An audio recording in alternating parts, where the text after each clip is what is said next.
Então, a Capital, acho que o que define bem a gente é quando a gente fala muito de inovação, né?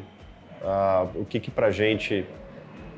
Normalmente o Venture Capital, hoje no Brasil, ele é muito percebido por coisas mais simples, de mais fácil entendimento. Então, é o aplicativo do sanduíche, é o aplicativo da farmácia, é o meio de transporte na Faria Lima, né? O patinete, coisas que são bacanas, divertidas, que vieram de fato com um certo nível de inovação, mas a gente se coloca assim como uma casa um pouco mais nerd, uma casa um pouco mais CDF, que gosta de se aprofundar um pouco mais no que de fato é uma inovação pura, né? Palavras que representam isso, o Deep Tech, o Hard Science, em diversos setores, tá? Isso não necessariamente nos remete somente à biotecnologia, a coisas que são mais profundas, mas a gente gosta de uma inovação de fato um pouco mais pura, mais bem pensada, que a gente chama de ativo único nessas companhias. Então, acho que o guarda-chuva que nos identifica melhor é a inovação. Sempre procurando esse empreendedor muito especialista naquilo que ele está se propondo a fazer, né? De novo, inovação mais sofisticada, mais complexa, propriedade intelectual, patente, aspectos regulatórios, muitas vezes, é esse um pouco mais do ambiente que a gente olha.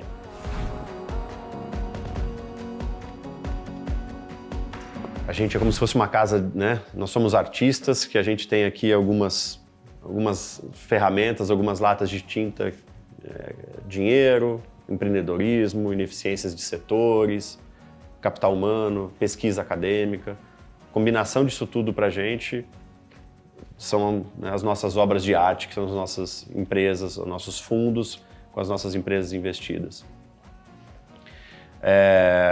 E para a gente fazer isso de uma forma do jeito que a gente acredita que produz resultado, que a gente consegue de fato gerar riqueza para a economia, é sendo um gestor muito ativo. O que é esse gestor ativo, né?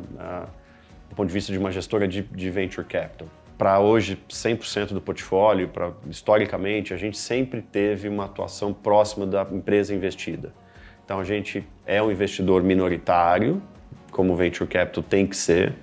Eu não posso ir lá e ter uma posição, obviamente, de 100% daquela companhia, nem uma posição majoritária em que o empreendedor, que é o detentor daquele conhecimento, se sinta menosprezado, né? Ele está ali para empreender, ele tomou uma decisão de vida de empreender, eventualmente abandonou uma carreira acadêmica ou executiva, né, numa grande corporação, para gerar riqueza a partir daquela iniciativa que ele está tendo de empreender em algo.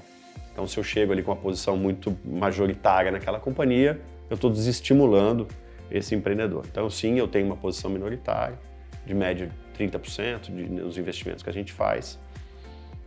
Mas eu ajudo, a gente brinca que a gente não é o piloto daquele avião, mas a gente é um excelente copiloto, né? Eu estou ali para ajudar ele a conduzir aquela empreitada da melhor forma. Então, 24 horas por dia, a gente está à disposição do empreendedor, não somente passivamente, mas ativamente, disponibilizando o nosso relacionamento, oferecendo uma conversa com o cliente, ajudando num processo de captação de recurso, numa internacionalização. A agenda, né, de novo, do dia a dia de uma empresa é muito mais dinâmica do que somente os assuntos mais formais que são levados a uma ata de conselho. Que a vida do empreendedor é muito solitária, né? Então, quando um empreendedor sai de uma grande corporação, que ele tem toda uma estrutura pré-concebida da secretária, ao departamento de RH, departamento de pessoal, departamento de marketing, jurídico, quando ele vai empreender, não tem. Tem um estagiário, tem um outro cofundador com ele, mas é uma carreira muito solitária, né?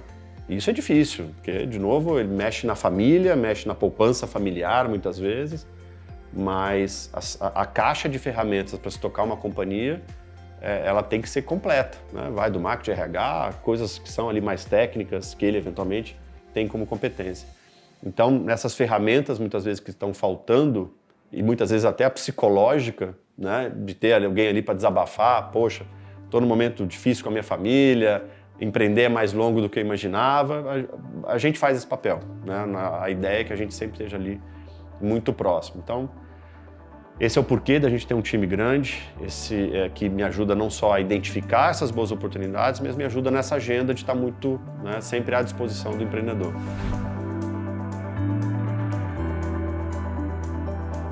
tudo que a gente está vivendo hoje, né, de uma forma até natural, venture capital, produtos, né, os ETFs em outros mercados, fundos de ação dando cambalhota para lá e para cá. Isso não existia há 20 anos atrás. Né?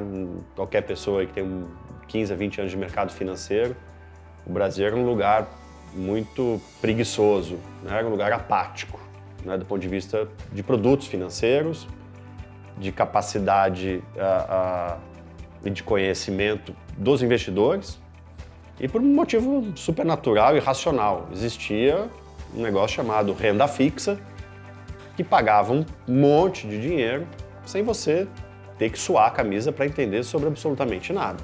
Você comprava o famoso papel do título do Brasil, do Tesouro Nacional, que é o famoso risco soberano, nada com menor risco, aparentemente, do que aquele título, e que te pagava muito dinheiro. Então, qualquer outra decisão de investidor em território nacional que fugisse da renda fixa, né, estou cometendo um pecado da média aqui, mas essa é a grande verdade, eu me coloco nesse lugar, você tinha que perguntar, poxa, mas por que você está saindo da renda fixa? Né? Era um raciocínio, uma pergunta para os excluídos. O mainstream era, você tem que estar na renda fixa. Avançando na fita, 19 anos depois, a renda fixa começou aí nos últimos 4, 5 anos a ser muito questionada, e que bom, né? Eu acho que eu brinco, mas de novo, falando muito sério, que eu acho que o que a gente está vivendo, pena que a gente está dando um surtozinho agora com as taxas aí mais altas em função de pandemia, mas acho que economicamente o impacto que a gente está passando com essa redução de taxa de juros, né, de Selic, todos os papéis são indexados a CDI, etc., para mim, eu acho que é muito maior, eventualmente, do que aconteceu no Plano Real. Né? Eu acho que qualquer, hoje, pessoa física que está falando de um financiamento de um automóvel, ou mesmo de uma multa de um contrato, coisa que a gente estava acostumado a falar, poxa, eu pago 3% ao mês para financiar um carro, para a gente isso virou uma maluquice.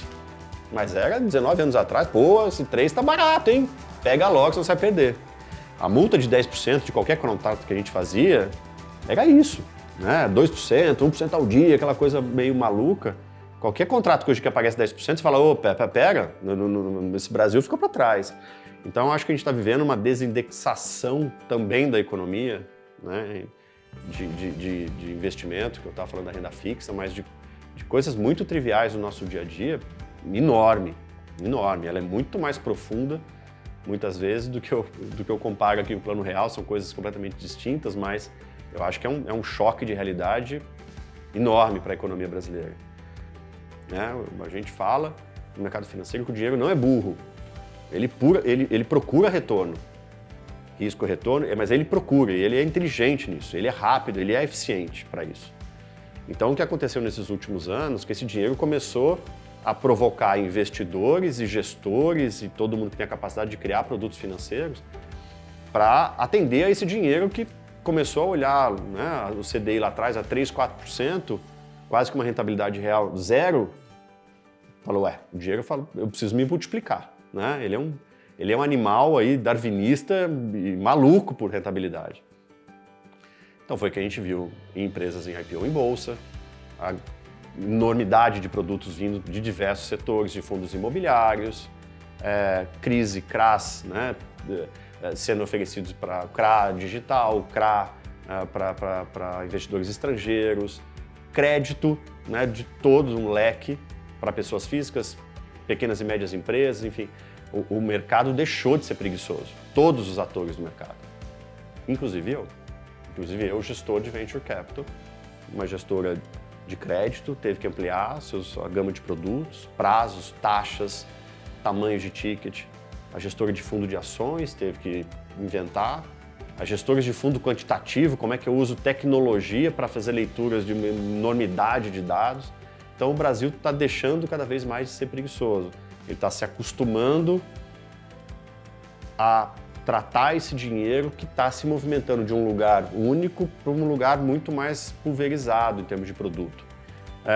Um pouco de fotografia macro. Né? Estamos, como país, deixando de ser preguiçosos, criando cada vez mais produto, investidores tendo que aprender mais sobre esses produtos. E cá estamos como uma classe de ativos à disposição desses investidores. não éramos ninguém há 5 anos atrás, era uma classe de menos de R$1 bilhão ano de investimento. Ano passado a gente chegou a mais de 50 bilhões como classe. Então acho que a fotografia macro, ela veio para ficar, então agora cuidando de um período muito particular de mundo, de aumento de taxa de juros para conter a inflação, mas a linha de longo prazo, se você voltar, ela é muito confortável para dar garantia para o venture nos próximos anos. Mais do que isso, não existe mais chance hoje de uma grande corporação dizer não para a inovação. Hoje virou uma agenda por questão de sobrevivência, né? Então, de novo, o Brasil tem todas as condições de continuar crescendo. Precisamos tomar só cuidado do que a gente tem um protagonismo e tem uma identificação com as tecnologias em função de estarmos aqui. Alguns desses setores em que a tecnologia está fazendo coisas bacanas fora do Brasil, não necessariamente o Brasil vai ser um grande líder, né? Tem países e regiões que vão fazer isso melhor do que a gente. Mas eu acho que o jogo mal começou. Então o empreendedorismo virou opção de vida.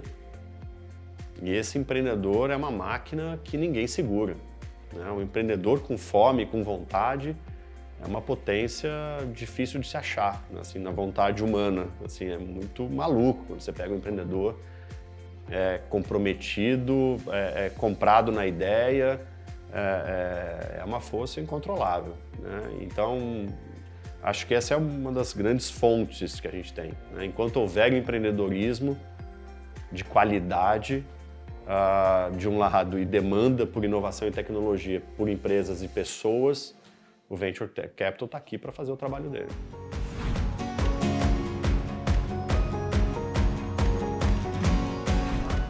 Então quando a gente olha as oportunidades em inovação, a gente usa uma metodologia matricial de enxergar setores da economia, tipos de tecnologia. A chegada da Osher para a gente, aqui como parceira da Capital, co-investidora, né, investidora nos fundos e co-investidora potencial em algum desses ativos, é para destravar uma outra camada de geração de riqueza para esses empreendedores, que é a camada de serviços financeiros. Então, a chegada da Osher é justamente para trazer essa competência, que não é uma competência de capital, né? A Osher é muito mais especializada no setor financeiro do que a gente. E que bom, né? A gente soma conhecimento. Então a chegada da Osher é justamente agora para a gente identificar dentro da Capital, dentro dos fundos, né, nas investidas, quais são aquelas que a gente tem valor adicional a ser gerado, do ponto de vista financeiro. Então, eu não quero mudar as companhias no que ela faz e faz por excelência, por competência, mas eu quero trazer uma nova linha de negócio. Então, é bom para o empreendedor, que ele está ali com uma receita escondida, é bom para a Capital, que está fazendo valor naquela empresa, que faz parte de um portfólio de um fundo, é bom para o nosso investidor, obviamente, e é bom para a Osher, que está conseguindo agora, em um aquário muito exclusivo aqui dentro de Capital, a identificar e a destravar esse valor que está ali muitas vezes retido. A gente tem tido uma relação muito íntima, né, entre as gestoras, a participação deles nos veículos em que eles estão participando tem seguido uma agenda que a gente tem de muita transparência com esse investidor. Então, todo o trabalho do head do fundo, que lidera essa iniciativa do fundo, ela é organizada em determinada frequência, a gente divide de uma forma muito, muito aberta tudo que está sendo feito, prospectado, negociado e administrado dentro do portfólio. Então, a Osher tem um olhar como um investidor do fundo privilegiado para falar, poxa, aqui eu acho que eu consigo contribuir, né, do ponto de vista financeiro, essa aqui não sei se faz sentido, acho melhor ir por ali ou por aqui. Então, para a gente, de novo, é ótimo ter uma opinião de um especialista na construção do portfólio, é ótimo saber que tem um valor adicionado a ser gerado, mas, de novo, a especialização do time da Osher, do ponto de vista financeiro, é algo que soma, não é algo competitivo com a Capital, não é algo que destrói valor, muito pelo contrário. E muitas vezes, a maior parte dos casos que a gente tem, o empreendedor não tem tempo para dialogar de uma forma aberta com alguém que é um parceiro que está ali para falar, vamos fazer, não vamos fazer porque é bom, não vamos fazer e não faça porque isso vai dar errado. Né? Então é quase de fato um papel de um conselheiro especializado naquela oportunidade daquela empresa. Então esse é o tipo de investidor que a gente gosta no fundo, em todos os fundos. Esse é o tipo de riqueza que a gente quer gerar no portfólio. Agora que o Brasil está permitindo, né, como eu falei, o dinheiro está se aproximando cada vez mais do lado real da economia, o crédito não deixa de fomentar a economia real, produção. Então nada melhor do que aproveitar e aprender com um investidor como o Osher, estado da arte dentro principalmente da vertical do crédito. Mas outras coisas a gente já está discutindo. Acho que a cabeça do time da Osher, liderada ali pelo Renault e todo o time dele, em que a gente vai para discussões de fundo de arbitragem em criptoativos que a gente tem aqui dentro de casa. Né? Então acho que a predisposição da Osher de se manter curiosa também acho que gera uma empatia muito boa entre o que a Capital, como que a Capital enxerga o mundo e como que a Osher também quer enxergar de um ponto de vista financeiro. Então, parceria que começou recentemente, mas acho que ela tem muitos anos pela frente. Acho que é uma relação, sem dúvida, de longo prazo.